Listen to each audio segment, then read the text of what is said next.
Disclaimer. இந்த video எந்த loan app, bank அல்லது ஃபினான்ஷியல் சர்வீஸையும் ப்ரமோஷன் செய்யவில்லை. இது கல்வி மற்றும் பொது தகவல் நோக்கத்திற்காக மட்டும். வணக்கம் நண்பர்களே, welcome to loan app Tamil. நான் உங்கள் விஸ்வநாதன். நம்ம இன்னைக்கு என்ன பார்க்க போறோம் அப்படின்னு கேட்டீங்கன்னா, என்னுடைய லைஃப்ல நடந்த ஒரு சில விஷயங்களை உங்கள்கிட்ட பகிர்ந்துக்க போறேன். அதாவது எங்க வீட்டுக்காரம்மாவுக்கு கிட்டத்தட்ட 1,00,000 ரூபா வரைக்கும் லோன் அப்படின்றது, அவங்க வீட்டில தான் இருக்கிறாங்க. ஸோ அவங்களுக்கு லோன் அப்படின்றது கிடைச்சிது. அந்த லோன் எப்படி கிடைச்சிது அப்படின்றது உங்ககிட்ட பகிர்ந்துக்க போறேன். அதே சமயம் இது ஒரு தடவை 2 தடவை கிடைச்சதெல்லாம் கிடையாதுங்க. ஒரு 4-5 தடவைக்கு மேல எங்களுக்கு இந்த ஒரு அமௌண்ட் அப்படின்றது கிடைச்சிருக்கு. வட்டி விகிதம் நாங்க முதல்ல வாங்கினதை விட இப்ப எங்களுக்கு ரொம்ப கம்மியாவே கொடுத்துருக்காங்க. இன்னொரு முக்கியமான ஒரு டிஸ்கிளைமர், ஒருத்தருக்கு இது போல நடக்குதுன்னா எல்லாருக்கும் இது நடக்கணும் அப்படின்ற அவசியம் கிடையாது. பர்ஃபெக்டா அவங்களுடைய சிவில் ஸ்கோர், கிரெடிட் ஹிஸ்டரி எல்லாமே இருந்ததுன்னா ஆப்வியஸா அவங்களுக்கு லோன் அப்படின்ற கான்செப்ட் இப்படி கிடைக்கிறதுக்கான வாய்ப்புகள் நிறைய இருக்குது. சரி, ஓகேங்க. அதுக்கெல்லாம் முன்னாடி நீங்க இந்த லோனை பத்தி பேசுறதுக்கு முன்னாடி எப்படி கிடைச்சது அப்படின்னு சொல்றதுக்கு முன்னாடி இதுல இன்னொரு முக்கியமான விஷயம் என்னன்னு கேட்டீங்கன்னா, ஒரு லோன் நமக்கு ஈஸியா கிடைச்சிடணும் அப்படின்னா நமக்கு ஆவரேஜா நம்மளுடைய சிவில் ஸ்கோர் 750 இருக்கணுங்க. அது நம்மள எல்லாருக்குமே தெரியும். கிரெடிட் ஹிஸ்டரி நல்லா இருக்கும். இப்ப நான் அடிக்கடி அதை வேற சொல்லிக்கிட்டு இருக்கேன். அதுவும் நம்மள எல்லாருக்குமே தெரியும். ஆனா இன்னொரு முக்கியமான விஷயம் என்னன்னா, உங்களுடைய வேலை நல்ல ஒரு அங்கீகரிக்கப்பட்ட வேலையா இருக்கணும். அதுவே நீங்க சென்ட்ரல் கவர்மெண்ட், ஸ்டேட் கவர்மெண்ட், இந்த மாதிரி கவர்மெண்ட் இதுல நீங்க இருக்கிறீங்கன்னா உங்களுக்கு ரொம்ப எளிமையா லோன் அப்படின்ற ஒரு ப்ராசஸ் கிடைச்சிடும். அதுலயும் குறிப்பா நீங்க இபி லைனோ இல்ல வேற ஏதாவது கவர்மெண்ட் ஜாப்ல ஒர்க் பண்ணிட்டு இருக்கீங்க, ஆஃபீஸ்ல ஒர்க் பண்றீங்க, இல்ல ஐடி சென்டர்ல ஒர்க் பண்ணீங்க, ஏதாவது ஒரு விஷயம் ஒர்க் பண்ணும் பொழுது அதுல உங்களுக்கு ரொம்ப எளிமையா லோன் அப்படின்றது கிடைச்சிடும். ஏன் அப்படின்னு கேட்டீங்கன்னா, உங்களுடைய வேலை மிக மிக செக்யூரானது. உங்க வேலை ரொம்ப ரொம்ப செக்யூர். எப்படியா இருந்தாலும் இந்த லோன் அமௌண்ட்டை நீங்க கவர்மெண்ட் ஜாப்ல இருக்கிறதுனால இதை கட்டிடுவீங்க அப்படின்ற ஒரு ஹோப்னால இந்த ஒரு ஆப்ஷன் அப்படின்றது இருக்கு. அப்ப கவர்மெண்ட் ஜாப்ல இருக்கிறவங்களுக்கு தான் இது எல்லாமே அப்படின்னு கேட்டீங்கன்னா இல்ல. அடுத்த கட்டம் அப்படின்றது வருது. செகண்டரி என்னன்னு கேட்டீங்கன்னா, நீங்க ஒரு தனியார் கம்பெனில ஒர்க் பண்ணிட்டு இருக்கணும். அந்த தனியார் கம்பெனி ஒரு ஐடி கம்பெனியா இருந்தா இட்ஸ் பெட்டர். இல்ல அந்த கம்பெனி ப்ராப்பர் ரெஜிஸ்ட்ரேஷன் பண்ணி அவங்க உங்களுக்கு சேலரி ஸ்லிப் எல்லாம் கொடுத்துட்டு இருக்காங்க. அந்த சேலரி ஸ்லிப்ல இஎஸ்ஐபிஎஃப் எல்லாம் பிடிக்கிறாங்க அப்படின்னா அப்ப பக்காவா உங்களுக்கு லோன் கிடைக்க சாத்தியக்கூறுகள் அதிகம். பிகாஸ் ஒரு கம்பெனி இன்கார்பரேட் ரெஜிஸ்ட்ரேஷன் செய்யும் போதும் பிரைவேட் லிமிடெடா ரெஜிஸ்ட்ரேஷன் செய்யும் போதும் அதுல நிறைய ப்ராசஸ் சும்மா லேஸ்ல இருக்கிறவங்களாம் பண்ணிட முடியாது.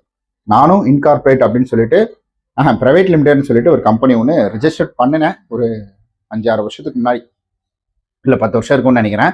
பட் அன்ஃபார்ச்சுனேட்லி எனக்கு ஃபினான்ஷியல் ரிலேட்டடாக சில ஸ்ட்ரகிள்ஸ் வந்ததுனாலையும் என்னால் இதுக்கடுத்து அதை கொண்டு போக முடியல. ஃபேமிலி ரெஸ்பான்சிபிலிட்டி அதிகமாக வந்ததுனால அதை அப்படியே ஸ்டாப் பண்ணிட்டேன். ஏன்னா என்னுடைய பிரைவேட் லிமிடெட் கம்பெனிக்கான பேன் கார்டும் என்கிட்ட இருக்கு. சரி, ஓகே. எனிவே, ஓகேங்க.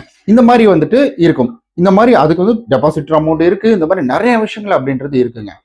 அதெல்லாம் பார்த்து தான் நமக்கு சர்டிபிகேட்டே கொடுப்பாங்க. அப்போ இந்த அளவுக்கு ரெஜிஸ்டர்டு ப்ராப்பர் ரன்னிங்ல இருக்கக்கூடிய கம்பெனி அவங்களுடைய பேங்க், அதாவது அவங்களுடைய கம்பெனி அக்கௌண்ட்ல பணம் அப்படின்றத ஷேர் பண்றாங்கன்னா, கரண்ட் அக்கௌண்ட்லாம் கிடையாது, கம்பெனி பேர்ல அக்கௌண்ட், அதுதான் மேட்ரு. கரண்ட் அக்கௌண்ட்ல யாரு வேணா சின்ன சின்ன பிசினஸ் பண்றவங்க அனுப்பிடலாம். பட் ஒரு கம்பெனி பேர்ல பேங்க் அக்கௌண்ட், ஏன்னா என் கம்பெனிக்கு பிரைவேட் லிமிடெடுக்கு பார்த்தீங்கன்னா பேன் கார்டு அப்படின்றது இருக்குது. அதுக்கு தனியா என்னால ஒரு பேங்க் அக்கௌண்ட் அப்படின்றது ஓப்பன் பண்ண முடியும். என்னுடைய ஆதார் கார்டு கொடுத்து இந்த ஒரு பேன் கார்டு விஷயம் என்னால ஓப்பன் பண்ண முடியும். அப்போ அது இன்னும் வேலிடிட்டியா பார்ப்பாங்க. அப்படி இருக்கும் ஒரு தருணத்துல கண்டிப்பா அவங்களுக்கு லோன் ப்ராப்பரா இருக்கும், அதாவது கட்டிடுவாங்க, சரியா உங்களுக்கு வேலை போகாது, இந்த மாதிரி நிறைய விஷயங்கள் இருக்கு அப்படின்றதுக்காக இந்த ஒரு கான்செப்ட் அப்படின்றது வரும். சேலரிடு பர்சன் சேலரி ஸ்லிப் இருந்ததுன்னா வரும்.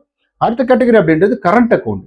இந்த கரண்ட் அக்கௌண்ட்ல ஒரு சேலரி உங்களுக்கு வருது, அதாவது ஒரு கம்பெனி பேர்ல ஒரு சேலரி அக்கௌண்ட் அப்படின்றது வருது, கரண்ட் அக்கௌண்ட் மூலியமா வந்துட்டு இருக்கு அப்படின்னா அதுக்கு என்ன பண்ணுவாங்கன்னா, ப்ராப்பர் பேங்க் ஸ்டேட்மெண்ட்டை மட்டுமே வச்சு சில லோன் ப்ராசஸ் அப்படின்றது போகும். அந்த லோன் ப்ராசஸ்ல உங்களுக்கு அடுத்தது, அதாவது 3வது, இப்போ சான்சஸ் ஹை, ஒரு பாதி, அதுக்கப்புறம் ஆஃப்.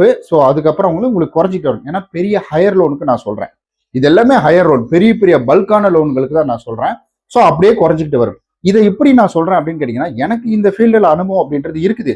அண்ட் அதே போல முக்கியமா லோன் சேல்ஸ் பண்ற டீம்ல எனக்கு இப்போ ஒருத்தர் அறிமுகமாயிருக்காருங்க. அவரு கூட பேசுவதனாலையும் அவர் கூட டிஸ்கஸ் நாங்க நிறைய இடம் போறோம் வரோம் அப்படின்றதுனாலையும் எனக்கு இந்த புரிதல் அப்படின்றது வந்துச்சு. அதை தான் சொல்றேன். பிகாஸ் உங்களுக்கு ஏதாவது லோன் என்கொயரிஸ் இருந்ததுன்னா கீழே மறக்காம டெக்ஸ்ட் பண்ணுங்க. சரி, ஓகே. இதுல பாத்தீங்கன்னா இந்த மாதிரி ஒரு ஆப்ஷன் அப்படின்றது இருக்கு. இது அடுத்த 3rd கேட்டகரியில நமக்கு அந்த கரண்ட் அக்கௌண்ட் வச்சு ஒரு கம்பெனி சின்ன ரன் பண்ணிட்டு இருக்காங்கன்னா பேங்க் ஸ்டேட்மெண்ட்டை வச்சு உங்களுக்கு லோன் ப்ராசஸ் அப்படின்றது பண்ணுவாங்க. இது அடுத்த கேட்டகரி. அதுக்கு அடுத்தது, இங்க நம்ம கையில தாங்க என் சேலரி வாங்கிட்டு இருக்கிறேன், எனக்கு பெருசா காசு கிடையாதுங்க, நான் கையில தான் சம்பளம் வாங்கிட்டு இருக்கேன் அப்படின்றவங்களுக்கு இந்த இடத்துல பாத்தீங்கன்னா இந்த ஃபின்டெக் நிறுவனம், அதாவது அப்ளிகேஷன் நிறுவனங்கள் அப்படின்றது உள்ள வருது. இப்போ அப்ளிகேஷன் என்ன செய்யும்? அப்ளிகேஷன் உங்களுக்கு எடுத்த உடனே ஒரு பல்க் அமௌண்ட்டை கொடுக்காது. ரேரர் அப்ளிகேஷன் மட்டும்தான். அதுலயும் உங்களுக்கு ஸோ நம்ம ரெண்டாவது ஆப்ஷன் மூணாவது ஆப்ஷன்லாம் சொன்னோம் பார்த்தீங்களா, சேலரி ஸ்லிப் இருக்கணும், கம்பெனி ரிஜிஸ்ட்ரேஷன்ல இருக்கணும், கவர்மெண்ட் எம்ப்ளாய், இந்த மாதிரி ஒரு கான்செப்ட்ல போகும்போது ரொம்ப எளிமையா அதிகமான ஹையர் அமௌண்ட் கிடைக்கும். இல்ல நீங்க ஒரு ப்ராப்பரா நீங்க லோன் எடுத்து கரெக்டா சின்ன லோன் வந்து கட்டிக்கிட்டு வரீங்க அப்படின்னா, இப்ப என்ன மாதிரி ரிங் அப்ளிகேஷன் கட்டிட்டு இருக்கீங்கன்னா அதுல இப்ப பாத்தீங்கன்னா 65,000 வரைக்கும் எனக்கு வந்து ஸோ இந்த மாதிரி வந்துட்டு கொடுப்பாங்க. ஸோ இப்படிதான் இது ரொட்டீனா மாறிக்கிட்டே வருது தவிர, ஸோ இது எடுத்த உடனே ஒரு அப்ளிகேஷன் ஃபின்டெக் நீங்க 5 லட்சம் சொல்றாங்கன்னா 5 லட்சம் டக்குன்னு கொடுக்கறது அதெல்லாம் அந்த கான்செப்ட் கிடையாது. எனக்கு தெரிஞ்ச வரைக்கும் நான் எலிஜிபிலிட்டி எல்லாம் செக் பண்ண வரைக்கும். ஸோ இவரும் எனக்கு தெரிஞ்ச சொன்னாங்க, அவரும் அப்ளிகேஷன் மூலியமா தான் பண்றாரு. அவங்க வந்து சாஃப்ட் என்கொயரி மாதிரி ஒரு சில விஷயங்கள் பண்ணி அவங்க பண்றாங்களாம். எக்ஸாக்ட்லா எனக்கு தெரியல. எனக்கு தெரிஞ்சவங்களை கூட நான் ரெஃபர் பண்ண ரிலேட்டிவ்க்கு. ஸோ அது கிட்டத்தட்ட வந்துட்டு அவங்களுக்கு 4.5 லட்ச ரூபா 4.25 லட்ச ரூபா எலிஜிபிலிட்டி வந்தது. அந்த எலிஜிபிலிட்டி அப்படின்றதுல பாத்தீங்கன்னா அவங்க 2.5 லட்ச ரூபா தான் வாங்கினாங்க. ஸோ ஹையர் த அமௌண்ட் தான் ஒரு எலிஜிபிலிட்டி அப்படின்ற ஒரு கான்செப்டுக்குள்ள போறாரு. அவங்களுக்கு சேலரி ஸ்லிப் இல்லை, பட் ஆனா வந்துட்டு பேங்க் அக்கௌண்ட்ல பணம் கிரெடிட் ஆகுது அந்த கேட்டகரியில. ஸோ இந்த மாதிரி ஒரு பர்சன் கூட டச்ல போகும்போது அதுல நிறைய பாசிபிலிட்டி அதிகமா வருதுன்னு இதன் மூலியமா நம்மளால தெரிஞ்சுக்க முடியுது. அடுத்த கட்டம் அப்படின்றது பாத்தீங்கன்னா, ஸோ இந்த ஆப்ல தான் நான் ஒரு விஷயம் விட்டுட்டேன். நான் இந்த அப்ளிகேஷன் அப்படின்றதுல பாத்தீங்கன்னா உங்களுக்கு அக்கௌண்ட்ல வாங்கினாதான் இந்த கொஞ்சம் கொஞ்சம் அமௌண்ட் அப்படின்றது கொடுப்பாங்க. இல்ல நீங்க கையில வாங்குறீங்கன்னா ஒரு 5,000மோ 10,000மோ இல்ல 1000மோ 2,000மோ அப்படின்ற ஒரு கான்செப்ட்ல தான் நீங்க கையில வாங்கும் பொழுது உங்களுக்கு வெறும் ஆதார் கார்டு, பேன் கார்டு, இந்த ப்ரூஃப் எல்லாமே வச்சு 1000 2,000 இந்த மாதிரி மிக குறைந்த அளவுக்கு வரும் பணத்தையும், அப்படி இல்லைன்னா ஓரளவுக்கு ஒரு 10,000 5,000 கொடுத்துட்டு அதுக்கு அதிகமான ஒரு வட்டியும் வசூல் பண்றது அப்படின்றது இது போன்ற நடந்துட்டு இருக்கு. ஸோ இதுதான் ஒரு ப்ராப்பர் கட்டமைப்பு. உங்களுக்கு எங்கேயுமே லோன் கிடைக்கல அப்படின்னு நீங்க வருத்தப்பட்டுக்கிட்டு இருக்கீங்கன்னா, அப்ப இந்த ஒரு மெத்தட் அப்படின்றத கரெக்டா சரி பார்த்துக்கோங்க. ஆனா இது நிறைய கேட்டகரி மாறுது இல்லைங்களா? இந்த கேட்டகரியில மெயினா ஒரே ஒரு விஷயம் மட்டும் மாறாது. CIBIL score, credit enquiry. நீங்க டிசிப்ளினா ஒரு பணத்தை எடுத்து கட்டுறீங்க, அதை ப்ராப்பரா நீங்க ஹேண்டில் பண்ணிட்டு இருக்கீங்க அப்படின்னா, ஸோ ஆப்வியஸா உங்களுக்கு நிறைய இதில் லோன் பாசிபிலிட்டி அதிகம். ஸோ சில இடங்கள்ல மிஸ் ஆகலாம், அந்த வருமானத்துக்கு தகுந்த மாதிரி மிஸ் ஆகிறதுக்கான வாய்ப்புகள் இருக்கு. அப்போ கரெக்டா சிபிலை மெயின்டைன் பண்ணாலே எல்லா இடத்துலையும் நமக்கு சான்சஸ் அப்படின்றது இருக்குது. சரி, ஓகே. இப்போ எங்க வீட்டில் வந்து அவங்களுக்கு 1 லட்ச ரூபா லோன் அப்படின்றது எப்படி கிடைச்சது? ஸோ பிகாஸ் அவங்க வந்துட்டு இந்த ஜனா பேங்க்ல தான் அவங்க லோன் அப்படின்றது ட்ரை பண்ணியிருந்தாங்க. நாங்க டைரக்டா போயிட்டு ஜனா பேங்க்ல தெரியாம ஒரு லோன் அப்படின்றது ட்ரை பண்ணல. நாங்க வந்துட்டு மகளிர் குழுவில் அவங்க ஜாயின் பண்ணியிருந்தாங்க. அது ரொம்ப வருஷம் இருக்கும். அந்த ரொம்ப வருஷத்துல மகளிர் குழுவில் ஜாயின் பண்ணி கரெக்டா ஆன் டைம் பேமெண்ட் பண்றது யாருன்னா நாங்க தான்.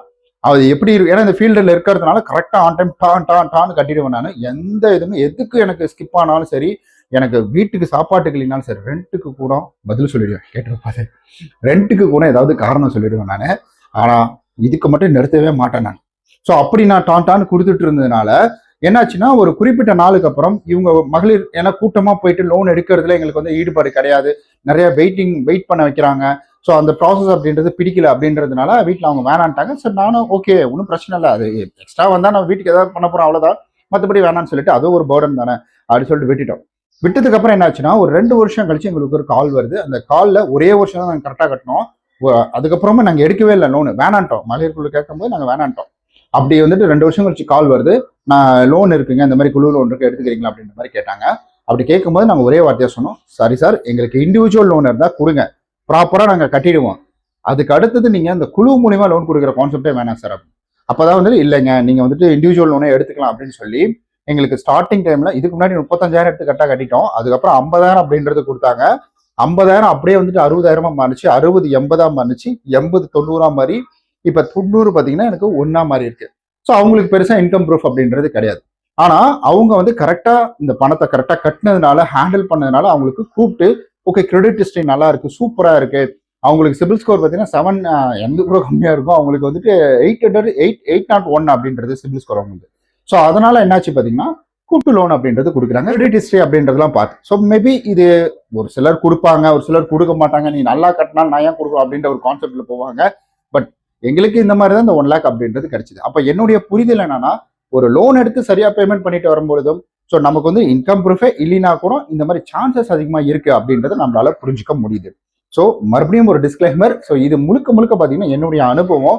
அண்ட் அதே போல எங்களுக்கு கிடைச்ச லோன் மாதிரி உங்களுக்கு கிடைக்கணும் அப்படின்ற அவசியம் கிடையாது. ஆனா நம்ம ஃபினான்ஷியலா கொஞ்சம் டிசிப்ளினா இருக்கும்பொழுது ஆப்வியஸா நமக்கு லோன் அப்படின்றது கிடைக்கிறதுக்கான சான்சஸ் வந்துட்டு அதிகம். ஃபர்தரா உங்களுக்கு வேற ஏதாவது கேள்விகள் இருந்துச்சுன்னா கீழே மறக்காம கமெண்ட் பண்ணுங்க. ஸோ நான் ஆல்ரெடி சொல்லியிருந்தேன், அந்த என்கொயரி இருந்தாலும் கீழே வந்துட்டு டெக்ஸ்ட் பண்ணுங்க, நான் உங்களுக்கு வந்துட்டு அவரோட டீட்டெயில் அப்படின்றது ஷேர் பண்றேன். ஓகே நண்பர்களே, நம்ம நாளைக்கு இது போல வேற ஒரு பயனுள்ள வீடியோவில் சந்திக்கலாம். அதுவரை உங்களோடு விடைபெறும் உங்கள் விஸ்வநாத். பாய்.